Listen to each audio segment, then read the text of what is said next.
What is up? So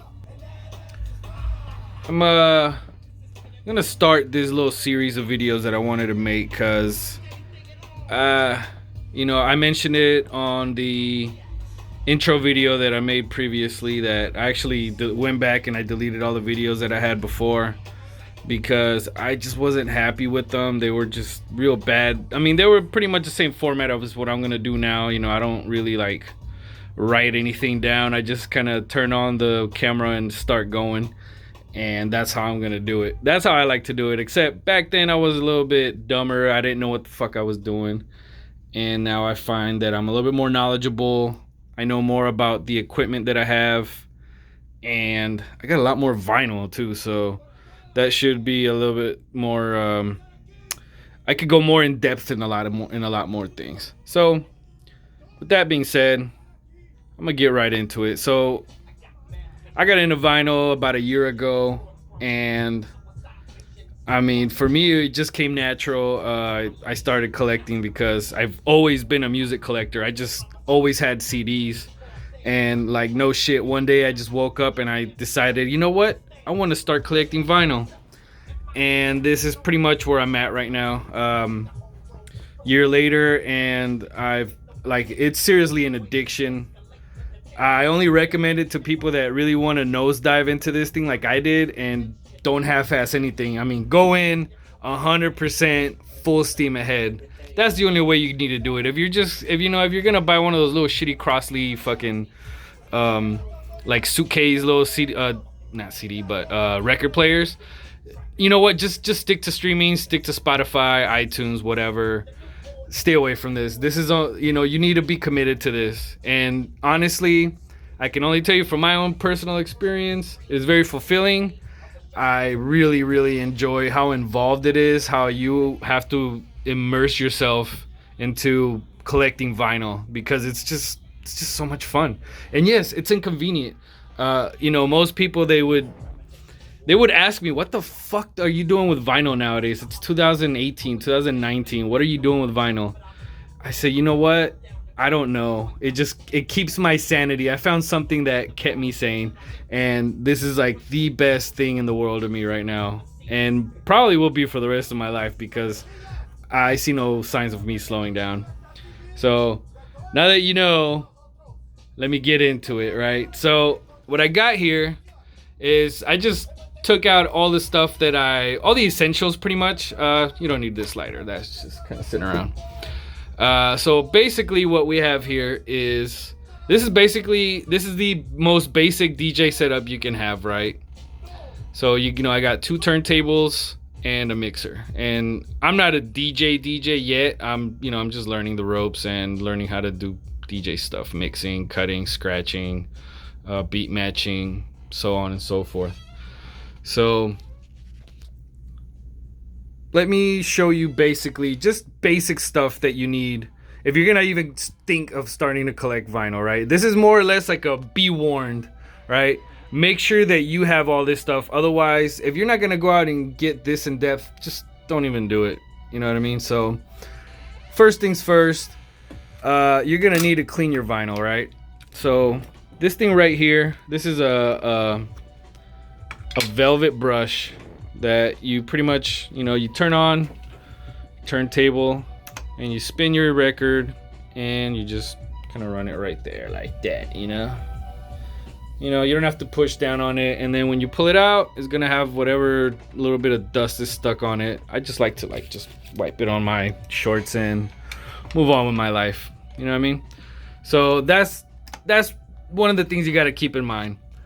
So now that your record is clean, what else do you need to do? Well, you need to ensure that your stylus is clean. Stylus is just another name for a needle, right? So, you're gonna come over here, get a little brush like this one. This is I find that this is a really good brush. That velvet brush also comes with one of these little stylus brushes, but I think this one's better. It seems to get more stuff off. You just kind of come around on it and just give it a little, just very gentle. I don't care, like other YouTubers say that you shouldn't You should only go in the direction that the vinyl spins. I don't care. Do whatever direction you want. As long as you're gentle with it, you're not gonna fuck up the needle. You know what I mean? Just be very gentle, because these things are like babies. You know, you give them a little too much strength, you're gonna break the fucking thing, right? So, you know, that's like the two main things you got to keep in mind when you're listening to vinyl. If you're not willing to do that all the time, shit, don't even try it, because your whole setup's gonna sound like garbage. And why would you even listen? Just, you know what I mean? Just don't do it. One thing I recommend getting is this here little, it's a microscope. This is literally, no shit, a microscope. It's got its own lights. It's got a little blue and really bright light. Like, this thing will blind the hell out of you. And you look down right here, get down on the grooves. This thing is actually very, very accurate. Look at that. And that's just with my phone. Like, you know what I mean? Like, I just tried doing that for the first time right there, and I accomplished it. That's how good these things are. This is a very good little microscope. Highly recommend it. Even if you've been collecting vinyl, you don't have one of these, go out and get it. They're super cheap. There was like $6 on Amazon, and worth every penny. I mean, when the battery runs out on this, I'm probably just gonna toss it and buy another one, because I don't know what kind of batteries and whatever. In any case, another thing you really need to do when you get your first turntable, like I said, do not buy one of those little shitty turntables that they sell at Walmart. Those little crappy record players. Get something that looks like this. See this? Now this is one of the great turntables, the SL1200 Mach 2 from Techniques, which is great. Like, I totally love this turntable. Get something that has all these components, right? Make sure that it has a counterweight, because you don't want too much pressure going on the needle. Make sure that it has an anti-skate, which is this little round thing right here. And there's misconceptions about that anti-skate, right? They say, I've heard that, whatever weight you have it set at, set your anti-skate to that. That's not true, actually. You want to set it to where your needle is not gonna sort of go to the middle when the record is spinning. And for that's like a whole nother thing. That's more of a setup, right? So, I mean, this is just going into basics. I'll go into all that other stuff in another video. Right now, I just want to give you like the basic things to look for, right? And things you should know when you get into this hobby, because it will take up a lot of money, a lot of time, and if you don't do it right, you're wasting your time. Again, I don't want to just sound like I'm only giving you guys warnings. Just stick with me on this, okay? Listen to me. So anyway, so you want a counterweight, you want anti-skate, and what else? I mean, that's the basic thing. You want to be able to get something where you can either upgrade or replace the needles, right? Those other turntables, the ones you get at Walmart, you can't really do anything. You might be able to change the needle on those, but you can only change it for another shitty needle, right? With these, you can do some serious upgrades. See, this whole thing comes off right here. Let me show you real quick. This whole thing comes off, right? See, it comes off, and you can, no shit, go get a better one of these. And this is a standard one. This is a very generic, the AT95E, I think it's called. Super generic cartridge. And I'll just do that later. One-handed right now, because I'm holding the phone or camera. We'll just say it's a phone. It's a camera, I mean. Anyways, so that's that. That is like something you really want to in a turntable. Everything else is pretty much going to be a bonus. Like this one, it has, the speeds 33, 45, which is awesome. You can spin 45s on this too. This other turntable here, this is an Audio Technica. This is a lower quality from this one, but it's still a really good quality turntable. I got two of them, and that's what I use for my to practice DJing. I really should be trying on this one, because this is like the gold standard for turntables as far as DJing goes. But my main problem is that these don't come with these don't have a preamp in them. These do, which works with Serato. I do have some preamps that work with these, but they sound like shit, and I'd rather just not bother with that right now. I'm just gonna save money and get me some really good preamps down the road. For right now, this is what I use for my DJing, learning, and I gotta tell you, it's awesome. So This turntable is basically a clone of this one as far as its features, and it actually has some extra features. For one, it has a preamp, and it has a line and a phono output, and that's back here. Ah, shit, I can't see. So right here is a little button. Oh shit, I can't. No, can't focus on it. Whatever. If you decide to get one, make sure you get the one with the USB on it. Not because you want to turn your shit into, you want to turn your music into digital, more because you know that one comes with a preamp. A preamp is worth a lot, you know, when it comes to turntables, especially one that's internal. That's a great feature. This one right here, no preamp, and it's got an internal ground. Like that is, I mean, it doesn't have an internal ground. It comes with this little shitty grounding strap that you gotta hook it up to something. I got it hooked up right there to the ground on the mixer, and let me tell you, that shit is not the business.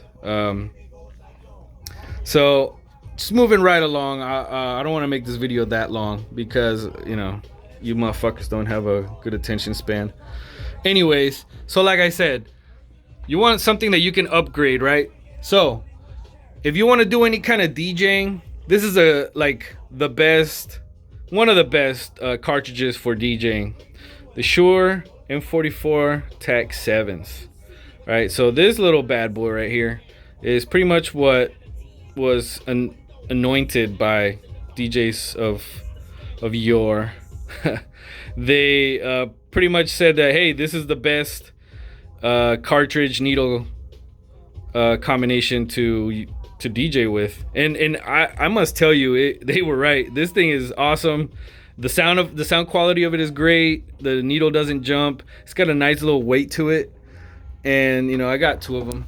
There's the other one. This one, I think this is a generic one. I'm not sure, but it does have the right parts. It does have the little Shure logo on it, on the needle. So all in all, this is my setup. I have Serato, you know, that's the coated vinyl for it. It's fun. Like, I mean, nothing is anything that I don't have on vinyl, I can just download it and start spinning it within literally a couple of minutes. I can have whatever song I want, which really works. Because I DJ'd a party one time, like one time I've ever DJ'd, and that came in handy so much because people were coming up, and you know, I'm really friendly and I don't want to be a dick to them, and they came up, hey, do you have this song? Do you have that song? And more than half the time I didn't, because you know, they're all younger kids. I'm 36, so I just downloaded whatever the fuck they wanted to hear, and then I played it, and everybody was happy, you know, like I looked good and they got what they wanted, and I did it for free. Just, it was a buddy of mine. Anyway, let me go down the road here and show you a couple more of these things you might need, right? So I showed you the microscope, showed you the velvet brush, the brush for the stylus. Now here's one that nobody talks about, right? This paintbrush right here is very soft. This has a very, very soft bristles on it. And I use this to just, whenever there's a little dust, you know, use it like a broom. Just sweep them off. Just sweep them off. Get all that shit off. Because you don't want dirt sitting around on your turntable. It's eventually gonna get on the vinyl. So this is a very underrated tool for keeping your shit clean. Right. Another thing is your environment. I mean, you wanna wipe down your tables and whatever your environment is. So keep that shit in mind. Even if you're only just listening to vinyl, right? Like I got my little vinyl listening station over here. Like that thing only plays vinyl. There's nothing else going on over there. And just keep these things in mind. I got a whole drawer dedicated to just vinyl shit. You know, this fluid, more fluid, a light for whenever I need a fucking light. I don't even know what this is. Oh, these are brushes for a cleaner that I'm actually going to show later on. And, you know, now I'm going to give a nice little shout out to my gurus, right? Because I learned everything I learned from YouTube. And there's a couple of channels out there that I highly recommend for some more in-depth stuff. Like Vinylize, that kid Jared New. He really knows his shit. You know, that's like the first person that really caught my attention as far as learning things about turntables and how to set things up and all that kind of stuff. That kid really knows his stuff. This old guy, Vinyl TV, I don't know his name, but he's like this. I don't know how old he is. He looks like he's 90, but the guy knows his shit. You know, he actually has an ATLP 120, and he uses it, and he said he loved it. So that's one of the reasons why I got it, because he co-signed on it. So another guy is he's more of a collector, but he actually knows about equipment and stuff too. The channel 33 RPM guy. I don't remember. I think his name is Frank. His intro song is kick ass. So go check those guys out. They got a lot of more in-depth info. This is just my little overview, and trust me, if you follow these guys and these guys' tips and my tips, you're gonna have some awesome experiences listening to vinyl. I know I have, and I'm vouching for them. So I'm gonna leave you with that. And when I come back in a few days, I'm gonna make another video, and I'm gonna go through a bunch of these records, and I'm gonna have some more tips for you. Like I said, I don't really write anything. I just kind of freestyle it. Anyways, so I'm gonna let you guys go, and enjoy the rest of your day.